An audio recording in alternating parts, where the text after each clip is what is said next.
ಶ್ರೀ ಗಣಪತಿ ಶಾರದಾ ಗುರುಭ್ಯೋ ನಮಃ. ಶ್ರೋತೃಗಳಿಗೆ ಶ್ರೀ ವಸಿಷ್ಠ ಮಹರ್ಷಿ ವಿರಚಿತ ಹಾಗೂ ಶ್ರೀ ವಾಲ್ಮೀಕಿ ಮಹರ್ಷಿ ಪ್ರೋಕ್ತ ದೇವರು ಅವರಿಂದ ಕನ್ನಡಿಸಲ್ಪಟ್ಟಿರುವ ಯೋಗ ವಾಸಿಷ್ಠದ ಮುಮುಕ್ಷು ವ್ಯವಹಾರ ಪ್ರಕರಣದಲ್ಲಿ ವಿಚಾರ ನಿರೂಪಣವೆಂಬ 14ನೆಯ ಸರ್ಗಕ್ಕೆ ಸ್ವಾಗತ. ಹಿಂದಿನ ಸರ್ಗದಲ್ಲಿ ವಸಿಷ್ಠರು ಶಮ ಅಂದರೆ ಮನಸ್ಸಿನ ಶಾಂತಿಯ ಕುರಿತು ಹೇಳುತ್ತಾ ಮೋಕ್ಷವನ್ನು ಸಾಧಿಸುವ ಹಾದಿಯಲ್ಲಿ ಶಮದ ಪಾತ್ರವನ್ನು ವಿವರಿಸಿದರು. ಸ್ವಸ್ಥ ಮನಸ್ಸನ್ನು ಹೊಂದಿರುವವನು ಎಲ್ಲರಿಗೂ ಪ್ರಿಯನಾಗುತ್ತಾನೆ. ಸಂಕಟಗಳಲ್ಲೂ ಭಯಗಳಲ್ಲೂ ಆತ ಒಂದೇ ಸಮನಾಗಿ ಬೆಳಗುತ್ತಾನೆ. ಶಮವನ್ನು ಹೊಂದಿರುವವನು ಪ್ರಾಪಂಚಿಕ ವ್ಯವಹಾರದಲ್ಲಿ ತೊಡಗಿದ್ದರೂ ಆಕಾಶದಂತೆ ನಿಸ್ಸಂಗನಾಗಿ ಕಳಂಕವನ್ನು ಪಡೆಯದೇ ಇರುವನು. ಈ ಶಮವೆಂಬ ಅಮೃತವನ್ನು ಯಾರೂ ಕದಿಯಲಾರರು. ಶ್ರೇಷ್ಠವಾದ ಇದರ ಬಲದಿಂದಲೇ ಮಹಾನುಭಾವರು ಪರಮ ಪದವನ್ನು ಹೊಂದುತ್ತಾರೆ. ಮುಂದುವರಿದು ಹೇಳುತ್ತಾ ವಸಿಷ್ಠರು, ಹೀಗೆ ಮನಸ್ಸಿನ ಶಾಂತಿಯನ್ನು ಅಥವಾ ಸ್ವಸ್ಥ ಮನಸ್ಸನ್ನು ಹೊಂದಿರುವವನು ಶಾಸ್ತ್ರವನ್ನು ತಿಳಿದು ಶುದ್ಧವೂ ಪರಮ ಪವಿತ್ರವೂ ಆಗಿರುವ ಬುದ್ಧಿಯುಳ್ಳವನಾಗಿ ಕಾರಣಜ್ಞನಾದ ಗುರುವಿನೊಡನೆ ಯಾವಾಗಲೂ ಆತ್ಮವಿಚಾರವನ್ನು ನಡೆಸತಕ್ಕದ್ದು. ವಿಚಾರದಿಂದ ತೀಕ್ಷ್ಣತೆಯನ್ನು ಪಡೆದು ಬುದ್ಧಿಯು ಪರಮ ಪದವನ್ನು ಕಾಣುವುದು. ಸಂಸಾರವೆಂಬ ಈ ದೀರ್ಘ ರೋಗಕ್ಕೆ ವಿಚಾರವೇ ಮಹೌಷಧವು. ಅನಂತವಾದ ಸಂಕಲ್ಪಗಳಿಂದ ಚೆನ್ನಾಗಿ ಚಿಗುರಿ ನಿಂತಿರುವ ಆಪತ್ತೆಂಬ ವನವು ವಿಚಾರವೆಂಬ ಗರಗಸದಿಂದ ಛಿನ್ನವಾದರೆ ಮತ್ತೆ ತಲೆ ಎತ್ತುವುದಿಲ್ಲ. ಬಂಧುನಾಶ ಮೊದಲಾದ ಸಂಕಟಗಳನ್ನು ಪರಿಹರಿಸಿಕೊಳ್ಳಲು ಕೆಲವು ವೇಳೆ ಶಮವಂತರನ್ನೂ ಕೂಡ, ಅಂದರೆ ಸ್ವಸ್ಥ ಮನಸ್ಸನ್ನು ಹೊಂದಿದವರನ್ನೂ ಕೂಡ ವ್ಯಾಪಿಸುವ ಮೋಹವನ್ನು ನಿವಾರಿಸಿಕೊಳ್ಳಲು ಸತ್ಪುರುಷರಿಗೆ ವಿಚಾರವೇ ಗತಿಯು. ವಿದ್ವಾಂಸರಿಗೆ ವಿಚಾರವನ್ನು ಬಿಟ್ಟರೆ ಬೇರೆ ಸಾಧನವೇ ಇಲ್ಲ. ಸತ್ಪುರುಷರ ಬುದ್ಧಿಯು ವಿಚಾರವನ್ನು ಹಿಡಿದು ಅದರ ಬಲದಿಂದ ಅಶುಭವನ್ನು ಬಿಟ್ಟು ಶುಭವನ್ನು ಆಶ್ರಯಿಸುವುದು. ಬಲ, ಬುದ್ಧಿ, ತೇಜಸ್ಸು, ಪ್ರತಿಪತ್ತಿ, ಕ್ರಿಯಾಕಲಾಪಗಳು, ತತ್ಫಲ ಇವೆಲ್ಲವೂ ಬುದ್ಧಿವಂತರಿಗೆ ವಿಚಾರದಿಂದಲೇ ಲಭಿಸುವವು. ಯುಕ್ತ ಅಯುಕ್ತಗಳನ್ನು ತೋರಿಸಿಕೊಡುವ ಮಹಾದೀಪವು ಬೇಕಾದುದನ್ನು ಸಂಪಾದಿಸಲು ಸಾಧನವೂ ಆದ ಮಹತ್ತಾದ ವಿಚಾರವನ್ನು ಆಶ್ರಯಿಸಿ ಸಂಸಾರ ಜಲಧಿಯನ್ನು ದಾಟಬೇಕು. ಶುದ್ಧ ವಿಚಾರವೆಂಬ ಕೇಸರಿಯು ಹೃದಯ ಕಮಲಗಳನ್ನು ಕಿತ್ತೆಸೆಯುವ ಮಹಾಮೋಹವೆಂಬ ಮತಂಗಜಗಳನ್ನು ಮತ್ತ ಆನೆಗಳನ್ನು ಸೀಳುವುದು. ವಿಚಾರವೆಂಬ ಮಹಾದೀಪದ ಪ್ರಭಾವವನ್ನು ಏನು ಹೇಳೋಣ. ಮೂಢರಾದವರು ಕೂಡ ಅದರ ಬಲದಿಂದ, ಅಂದರೆ ವಿಚಾರದ ಬಲದಿಂದ ಯಥಾಕಾಲದಲ್ಲಿ ಪರಮ ಪದವನ್ನು ಹೊಂದುವರು. ರಾಜ್ಯಗಳು, ಭೂರಿ ಸಂಪತ್ತುಗಳು, ಭೋಗ, ಶಾಶ್ವತವಾದ ಮೋಕ್ಷ ಇವೆಲ್ಲವೂ ಎಲೆ ರಾಘವನೇ ವಿಚಾರವೆಂಬ ಕಲ್ಪವೃಕ್ಷದ ಫಲಗಳು. ನೀರಿನಲ್ಲಿ ಸೋರೆಯ ಬುರುಡೆಗಳು ಹೇಗೆ ಮುಳುಗುವುದಿಲ್ಲವೋ ಹಾಗೆಯೇ ವಿವೇಕದಿಂದ ಅರಳಿರುವ ಮಹಾತ್ಮರ ಮತಿಗಳು ವಿಪತ್ತಿನಲ್ಲಿ ಮುಳುಗುವುದಿಲ್ಲ. ಯಾರು ವಿಚಾರಶಾಲಿನಿಯಾದ ಬುದ್ಧಿಯಿಂದ ವ್ಯವಹಾರವನ್ನು ಮಾಡುವರೋ ಅವರವರಿಗೆಲ್ಲ ಧಾರಾಳವಾಗಿ ಫಲವು ಲಭಿಸುವುದು. ಮೂರ್ಖರ ಹೃದಯವೆಂಬ ಕಾಡಿನಲ್ಲಿ ಬೆಳೆದು ಪರಮಪುರುಷಾರ್ಥದ ಆಶಯ ಹಾದಿಯನ್ನೇ ಮುಚ್ಚಿಬಿಡುವ ಅವಿಚಾರವೆಂಬ ಮುಳ್ಳು ಗಿಡಗಳಲ್ಲಿ ದುಃಖ ಪರಂಪರೆಯೆಂಬ ಹೂಗೊಂಚಲುಗಳು ಉಂಟಾಗುವವು.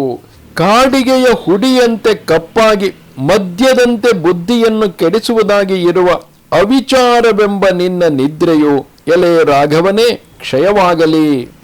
ಸೂರ್ಯನು ತಮಸ್ಸಿನಲ್ಲಿ ಮುಳುಗದಂತೆ ಸದ್ವಿಚಾರ ಮಾಡುವ ನರನು ದೊಡ್ಡ ದೊಡ್ಡ ಆಪತ್ತುಗಳಿಂದ ಅತಿ ದೀರ್ಘವಾದ ಮೋಹಗಳಲ್ಲಿಯೂ ಮುಳುಗುವುದಿಲ್ಲ. ಮನಸ್ಸೆಂಬ ನಿರ್ಮಲ ಸರಸ್ಸಿನಲ್ಲಿ ವಿಚಾರವೆಂಬ ಕಮಲದ ಗುಂಪು ಅರಳಿದರೆ ನಿಜವಾಗಿಯೂ ಅವನು ಹಿಮವತ್ ಪರ್ವತದಂತೆ ಪ್ರಕಾಶಿಸುವನು. ಮಂದನಾದ ಯಾವನ ಮತಿಯು ವಿಚಾರವಿಲ್ಲದೆ ವಿಕಲವಾಗಿರುವುದೋ ಅವನಿಗೆ ಮಕ್ಕಳಿಗೆ ನಿಷ್ಕಾರಣವಾಗಿಯೇ ಯಕ್ಷಾದಿಗಳು ಕಾಣುವಂತೆ ಆದೀತು. ಚಂದ್ರನಿಂದಲೂ ಸಿಡಿಲು ಬಿದ್ದೀತು. ದುಃಖಗಳನ್ನು ತುಂಬುವ ದೊಡ್ಡ ತೊಂಬೆ, ಅಂದರೆ ಬೀಜಕೋಶದಂತೆಯೂ ವಿಪತ್ತೆಂಬ ಹೊಸ ಬಳ್ಳಿಗೆ ವಸಂತ ಕಾಲದಂತೆಯೂ ಇರುವ ನಿರ್ವಿವೇಕನಾದ ನರಾಧಮನನ್ನು ರಾಮನೇ ದೂರದಲ್ಲಿಯೇ ಬಿಡಬೇಕು. ಕತ್ತಲೆಯಲ್ಲಿ ಬೇತಾಳಗಳು ತಲೆದೋರುವಂತೆ ದುಷ್ಕಾರ್ಯಗಳು, ದುರಾಚಾರಗಳು, ದುರ್ವ್ಯಸನಗಳು ಯಾವ ಉಂಟೋ ಅವೆಲ್ಲವೂ ಅವಿಚಾರದಿಂದಲೇ ತಲೆ ಎತ್ತುವವು. ರಾಘವ, ನಿರ್ಜನವಾದ ವನದಲ್ಲಿರುವ ಮರಕ್ಕೆ ಸಮಾನವಾದ ಅವಿಚಾರಿಯನ್ನು ಯಾವ ಸಾಧು ಕಾರ್ಯಕ್ಕೂ ಯೋಗ್ಯನಲ್ಲವೆಂದು ತಿಳಿದು ದೂರದಲ್ಲಿಡು. ಮನುಷ್ಯನ ಮನಸ್ಸು ವಿವೇಕ ಸಂಪನ್ನವಾಗಿ ಆಶೆಯಿಂದ ಪರವಶವಾಗದಿದ್ದರೆ ಪೂರ್ಣ ಚಂದ್ರನಂತೆ ತನ್ನಲ್ಲಿಯೇ ಶ್ರೇಷ್ಠವಾದ ಆನಂದವನ್ನು ಪಡೆಯುವುದು. ವಿವೇಕವು ಉದಿಸಿದರೆ ಅದು ದೇಹವೆಲ್ಲವನ್ನು ನೀರಿನಂತೆ ತಂಪುಗೊಳಿಸುವುದು, ಬೆಳದಿಂಗಳಿನಂತೆ ಬಹಳವಾಗಿ ಅಲಂಕರಿಸುವುದು. ಪರಮಾರ್ಥವೆಂಬ ಧ್ವಜವನ್ನುಳ್ಳ ಬುದ್ಧಿಗೆ ವಿಚಾರವೆಂಬ ಧವಳ ಚಾಮರ ಉಂಟು. ಅದು ഇരുಳಿನಲ್ಲಿ ಚಂದ್ರನು ಹೇಗೋ ಹಾಗೆ ವಿರಾಜಿಸುವುದು. ಜೀವರು ಭವಭಯವನ್ನು ಕಳೆದುಕೊಂಡು ನಿಜವಾಗಿಯೂ ಭಾಸ್ಕರನಂತೆ ಬೇಕಾದ ಹಾಗೆ ಬೆಳಗುವರು. ವಿಚಾರದಿಂದ ಮನೋಹರವಾಗಿ 10 ದಿಕ್ಕುಗಳನ್ನು ಬೆಳಗುವ ಜೀವರು ಭವಭಯವನ್ನು ಕಳೆದುಕೊಂಡು ನಿಜವಾಗಿಯೂ ಭಾಸ್ಕರನಂತೆ ಬೇಕಾದ ಹಾಗೆ ಬೆಳಗುವರು. ಹುಡುಗನು ರಾತ್ರಿಯ ಆಕಾಶದಲ್ಲಿ ತನ್ನ ಮನೋಮೋಹದಿಂದ ಕಲ್ಪಿಸಿದ ವೇತಾಳನು ವಿಚಾರವಿಲ್ಲದಾಗ ಆ ಹುಡುಗನ ಪ್ರಾಣವನ್ನೂ ಕೊಂಡು ಹೋಗುವನು. ವಿಚಾರ ಮಾಡಿ ನೋಡಲು ತಾನೇ ಆ ವೇತಾಳನು ಲಯವಾಗುವನು. ಜಗತ್ತಿನಲ್ಲಿರುವ ಪ್ರತಿಯೊಂದು ಅವಿಚಾರದಿಂದಲೇ ಮನೋಹರವಾಗಿರುವುದು. ಇಲ್ಲಿ ಯಾವುದು ಶಾಶ್ವತವಲ್ಲ, ಪ್ರತಿಯೊಂದು ವಿಚಾರದಿಂದ ಧ್ವಂಸವಾಗುವುದು. ಮನುಷ್ಯರು ತಮ್ಮ ತಮ್ಮ ಮನೋಮೋಹದಿಂದ ಈ ಸಂಸಾರವೆಂಬ ಹಳೆಯ ವೇತಾಳವೊಂದನ್ನು ಕಲ್ಪಿಸಿಕೊಂಡು ಇರುವರು. ಬಹಳ ದುಃಖವನ್ನು ಕೊಡುವ ಆ ವೇತಾಳನು ವಿಚಾರದಿಂದ ಧ್ವಂಸವಾಗುವನು. ಸರ್ವರಿಗೂ ಒಂದೇ ಸಮನಾದ ಸೌಖ್ಯವನ್ನು ಕೊಡುವುದಾಗಿ, ಯಾವ ಬಾಧೆಯೂ ಇಲ್ಲದ್ದಾಗಿ, ಶಾಶ್ವತವಾಗಿ ಸ್ವತಂತ್ರವಾಗಿ ಇರುವ ಈ ಕೈವಲ್ಯವು ವಿಚಾರವೆಂಬ ಎತ್ತರವಾದ ಮರದ ಫಲ ಎಂದು ತಿಳಿ. ಚಂದ್ರನಿಂದ ತಂಪು ಹುಟ್ಟುವಂತೆ ಈ ವಿಚಾರದಿಂದ ಹುಟ್ಟುವ ನಿರತಿಶಯವಾದ ಆನಂದದ ತೇಜಸ್ಸಿನಿಂದ ಶ್ರೇಷ್ಠವೂ ಶಾಶ್ವತವೂ ಆದ ನಿಷ್ಕಾಮತೆಯು ಹುಟ್ಟುವುದು. ತನ್ನ ಮನಸ್ಸಿನಲ್ಲಿ ನೆಲೆಸಿ ಉತ್ತಮ ಪದವನ್ನು ಕೊಡತಕ್ಕ ಆತ್ಮವಿಚಾರವೆಂಬ ಮಹೌಷಧಿಯು ತನ್ನಲ್ಲಿರಲು ಸಾಧುವು ಏನನ್ನು ಅಪೇಕ್ಷಿಸುವುದೂ ಇಲ್ಲ, ಯಾವುದನ್ನು ಬೇಡ ಎನ್ನುವುದೂ ಇಲ್ಲ. ಚಿತ್ತವು ಆ ಪರಮ ಪದವನ್ನು ಹಿಡಿದು ಅಧಿಕವಾದ ಪ್ರಕಾಶವನ್ನು ಪಡೆಯುವುದು. ಆಕಾಶದಂತೆ ತಾನೇ ತಾನಾಗಿ ಹರಡುವುದು. ಆಗ ಅದಕ್ಕೆ ಅಸ್ತ ಉದಯಗಳಿಲ್ಲ. ಆಗ ಅದಕ್ಕೆ ಕೊಡುವುದು, ತೆಗೆದುಕೊಳ್ಳುವುದು, ಹೆಚ್ಚುವುದು, ತಗ್ಗುವುದು ಯಾವುದೂ ಇಲ್ಲದೆ ವಿಶಾಲವಾದ ಜಗತ್ತನ್ನು ಸಾಕ್ಷಿಯಂತೆ ನೋಡುತ್ತಾ ಇರುವುದು. ಇಂತಹ ಚಿತ್ತವುಳ್ಳವನು ವ್ಯವಹಾರವನ್ನು ಬಿಡುವುದಿಲ್ಲ, ಅಂತರ್ಮುಖಿಯಲ್ಲ, ಬಹಿರ್ಮುಖಿಯಲ್ಲ, ಕರ್ಮಗಳನ್ನು ಬಿಡುವುದಿಲ್ಲ, ಕರ್ಮಗಳನ್ನು ಕಟ್ಟಿಕೊಳ್ಳುವುದಿಲ್ಲ. ಹೋದುದನ್ನು ಹೋಗಲೆಂದು ಬಿಟ್ಟು ಇದ್ದುದನ್ನು ಅನುಸರಿಸಿಕೊಂಡು ಯಾವುದರಿಂದಲೂ ಕ್ಷುಬ್ಧನೂ ಅಕ್ಷುಬ್ಧನೂ ಆಗದೆ ಪೂರ್ಣ ಸಮುದ್ರದಂತೆ ಇರುವನು. ಹೀಗೆ ಪೂರ್ಣವಾದ ಮನಸ್ಸಿನಿಂದ ಮಹಾತ್ಮರು ಮಹಾಮತಿಗಳು ಆದ ಜೀವನ್ಮುಕ್ತರು ಯೋಗವನ್ನು ಆಶ್ರಯಿಸಿ ಈ ಜಗತ್ತಿನಲ್ಲಿ ವಿಹರಿಸುವರು. ಹೀಗೆ ತಮಗೆ ತೋರಿದಷ್ಟು ಸುದೀರ್ಘಕಾಲ ಬದುಕಿದ್ದು ಈ ಧೀರರು ಕೊನೆಗೆ ಎಲ್ಲವನ್ನೂ ಬಿಟ್ಟು ತಾನೇ ತಾನಾಗಿರುವ ಕೈವಲ್ಯವನ್ನು ಹೊಂದುವರು.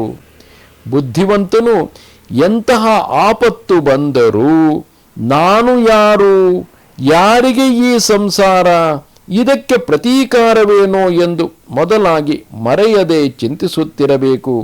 ಎಲೆ ರಾಮನೇ,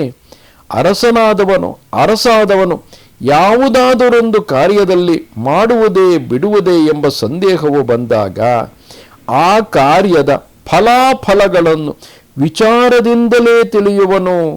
ರಾತ್ರಿಯಲ್ಲಿ ದೀಪದಿಂದ ವಸ್ತು ಪರಿಜ್ಞಾನವಾಗುವಂತೆ ಪ್ರಪಂಚದ ಸ್ಥಿತಿಗೆ ಕಾರಣವಾದ ವೇದಾಂತ ಸಿದ್ಧಾಂತಗಳ ತತ್ವಗಳನ್ನು ಕೂಡ ವಿಚಾರವೇ ನಿರ್ಣಯಿಸುವುದು. ವಿಚಾರವೆಂಬ ಒಳ್ಳೆಯ ಕಣ್ಣು ಕತ್ತಲೆಯಲ್ಲೂ ಕಾಣುವುದು, ಭಾರಿಯ ಪ್ರಕಾಶದಲ್ಲಿಯೂ ಮುಚ್ಚುವುದಿಲ್ಲ, ಎಷ್ಟು ದೂರವಾದರೂ ನೋಡುವುದು. ವಿವೇಕವಿಲ್ಲದವನು ಹುಟ್ಟು ಕುರುಡನೇ ಸರಿ, ಆ ದುರ್ಮತಿಯು ಎಲ್ಲರಿಗೂ ಶೋಚ್ಯನು. ವಿವೇಕವುಳ್ಳವನಿಗೆ ದಿವ್ಯ ಚಕ್ಷುವಿದ್ದಂತೆ ಎಲ್ಲದರಲ್ಲಿಯೂ ಅವನು ಗೆಲ್ಲುವನು. ಪರಮಾತ್ಮಮಯಿಯಾಗಿ ಮಹಾನಂದಕ್ಕೆ ಸಾಧನವಾಗಿ ಮಾನ್ಯವಾಗಿರುವ ವಿಚಾರವೆಂಬ ಅದ್ಭುತ ಮನೋವ್ಯಾಪಾರವನ್ನು ಒಂದು ಗಳಿಗೆಯೂ ಬಿಡಕೂಡದು.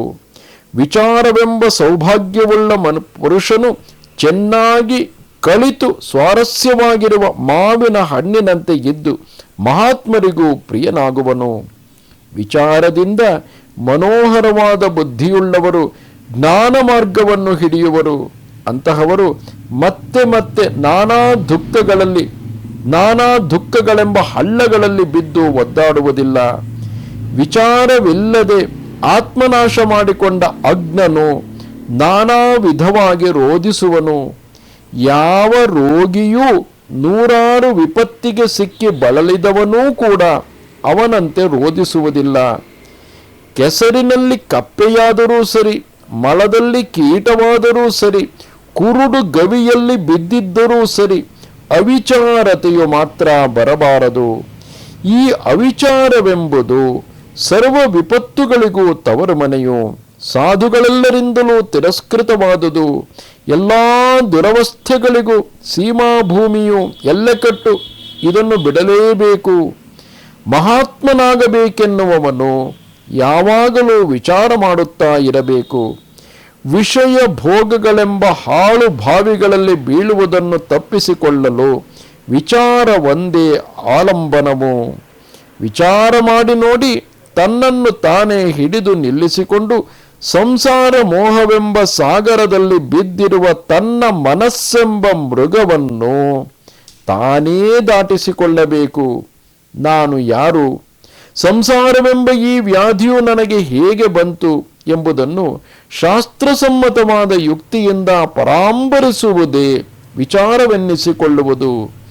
ಅವಿಚಾರಿಯಾದ ದುರ್ಮತಿಯ ಹೃದಯವು ಕುರುಡಿಗಿಂತ ಕುರುಡಾಗಿ ಅಜ್ಞಾನದಿಂದ ನಿಬಿಡವಾಗಿ ಶಿಲೆಯಿಂದ ಆದಂತಿದ್ದು ಕೇವಲ ದೀರ್ಘ ದುಃಖಕ್ಕೆ ಮಾತ್ರ ಆಗುವುದು. ಭಾವವನ್ನು ಹಿಡಿದು ಅಂದರೆ ಸತ್ಯವನ್ನು ಹಿಡಿದು ಅಭಾವವನ್ನು ಬಿಡುವುದು ಅಂದರೆ ಅಸತ್ಯವನ್ನು ಬಿಡುವುದು ಎಂಬ ಆಶೆಯುಳ್ಳವರಿಗೆ, ಎಲೆ ರಾಘವನೇ, ವಿಚಾರವನ್ನು ಬಿಟ್ಟರೆ ತತ್ವವು ಸರಿಯಾಗಿ ತಿಳಿಯುವುದೇ ಇಲ್ಲ. ವಿಚಾರದಿಂದ ತತ್ವದ ಉದಯವಾಗುವುದು, ತತ್ವದಿಂದ ಆತ್ಮನಲ್ಲಿ ವಿಶ್ರಾಂತಿಯು ಬರುವುದು. ಆಗ ಮನಸ್ಸು ಶಾಂತವಾಗುವುದು, ಸರ್ವ ದುಃಖಗಳು ಸಂಪೂರ್ಣವಾಗಿ ನಾಶವಾಗುವವು. ಸ್ಫುಟವಾದ ವಿಚಾರವೆಂಬ ಕಣ್ಣಿನಿಂದ ನೋಡಿ ಮಾಡಿದವರು ಸಫಲವಾದ ಕರ್ಮ ಮಾಡಿ ಫಲ ಹೊಂದುವರು. ಉತ್ತಮ ಪದವಿಯನ್ನು ಅಂದರೆ ಆತ್ಮಜ್ಞಾನವನ್ನು ಪಡೆಯುವರು.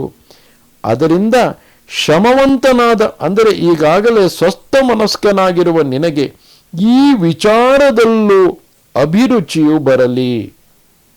ಇಂತಿದು ಆರ್ಷವೂ ವಾಲ್ಮೀಕಿ ಪ್ರೋಕ್ತವೂ ಆದ ಶ್ರೀಮದ್ ವಾಸಿಷ್ಠ ರಾಮಾಯಣದ ಮುಮುಕ್ಷು ವ್ಯವಹಾರ ಪ್ರಕರಣದಲ್ಲಿ ವಿಚಾರ ನಿರೂಪಣೆ ಎಂಬ 14ನೆಯ ಸರ್ಗ. ನಮಸ್ತೆ ಶಾರದೆ ದೇವಿ ಕಾಶ್ಮೀರ ಪುರವಾಸಿನಿ ತ್ವಾಮಹಂ ಪ್ರಾರ್ಥಯೇ ನಿತ್ಯಂ ವಿದ್ಯಾದಾನಂಚ ದೇಹಿ ಮೇ. ನಮಸ್ಕಾರ.